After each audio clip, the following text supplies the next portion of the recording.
marketing. Hi, my name's Ricky. I'm glad to be back in New York. I was just in Las Vegas because I'm born and raised from there. I was celebrating my baby brother's graduation. He just graduated high school, which is crazy because when he was born, I remember holding him and I was like, oh my God, when he's 18, I'm gonna be 30 years old. At 30, like I was 12 at the time for some of you that aren't quick with math, I was like, I'm gonna have a house, I'm gonna have a family and a career. And as I stand on the stage and look around, that might have been the longest punchline I've ever told. But yeah, I'm born and raised from Vegas. Not many people are from there. And I know what you guys might be thinking, but these are real. Vegas is known for like a few things. One of them is like the intense heat, a lot of gambling, and prostitution. And I can assure you guys now, I am not a big gambler.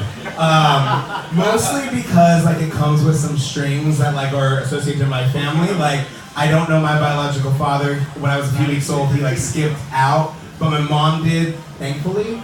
And she told me that he was like an alcoholic and a gambler, and I was like, that made no sense to me. I was like, if he wanted to throw money at something that he didn't really care about, he could have just stayed behind and raised me.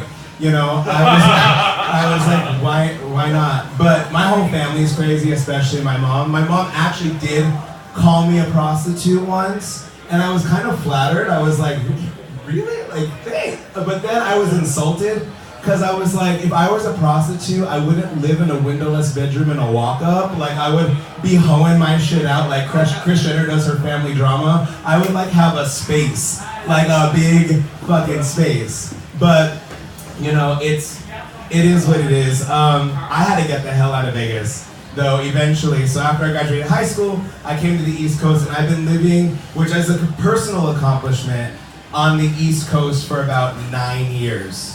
I deserve some applause for that. Because 9 years in New York City is a long time. But let me tell you what's even longer than 9 years. 9 gay years in New York City.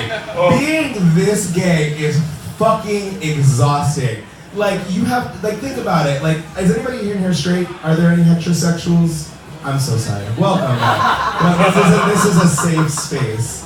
But, you know, like, if you really think about it, it's like, if you were to go out with some of your gay friends on a weekend, you might need rehab by Monday. Like, going out with a gay person is like 3 weeks in gay world. Straight people are just discovering Miss Vanjie, and we're like kind of like, that's so ravening what the next thing is going to be, you know? Like, you go out and it's like, think about it, gay folk, your Friday night is like, I get off work, you might go to the gym, you meet up with some friends, you go out a little bit, wake up Saturday morning, go to the gym again, go to lunch, maybe see a gallery, maybe do some shopping, meet up with another person for a day drink, pretend to go nap, but really you're just laying on your back scrolling through Grindr, then realize that you're late to meet up with your next friend, go out that night, and then somehow you're out, make it to brunch, and it's Sunday, and you're standing at LeBain, staring into the distance, pretending to pose for a picture when you're just contemplating your life choices. It's like, we've all been there, but it's exhausting.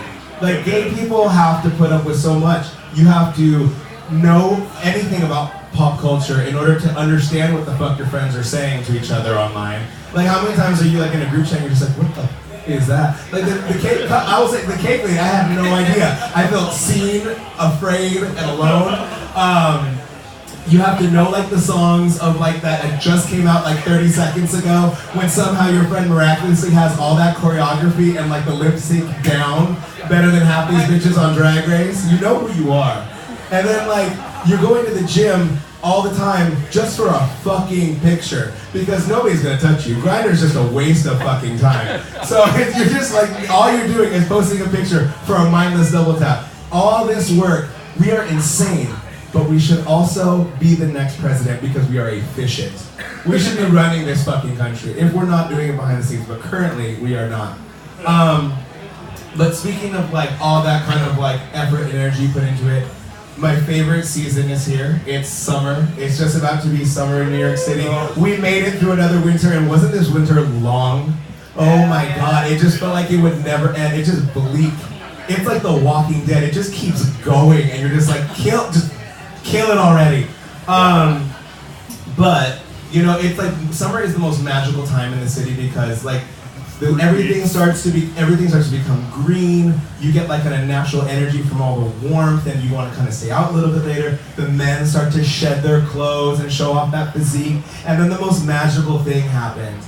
All of your friends that couldn't split an Uber with you suddenly end up in Mykonos. Like all of a sudden, everybody that couldn't go to brunch is in Ibiza. Or like suddenly, like that person that's like, ooh girl, I can't do this dinner that night, is eating like brunch at Le Bernardin, and all of us, and you're wondering like, how did you get there? Now I'm not one to call anybody out on shit or like say anything, but like, you know, in this economy, I understand like keeping a sugar daddy is like, it's like looking out for yourself. But like understand one thing, just because you're laying on your back and thinking about handbags does not mean you're better than anybody else. But if you get a ring on it, well honey, that's just job security. Alright, my name is Ricky, that's my time. Thank you guys so very much.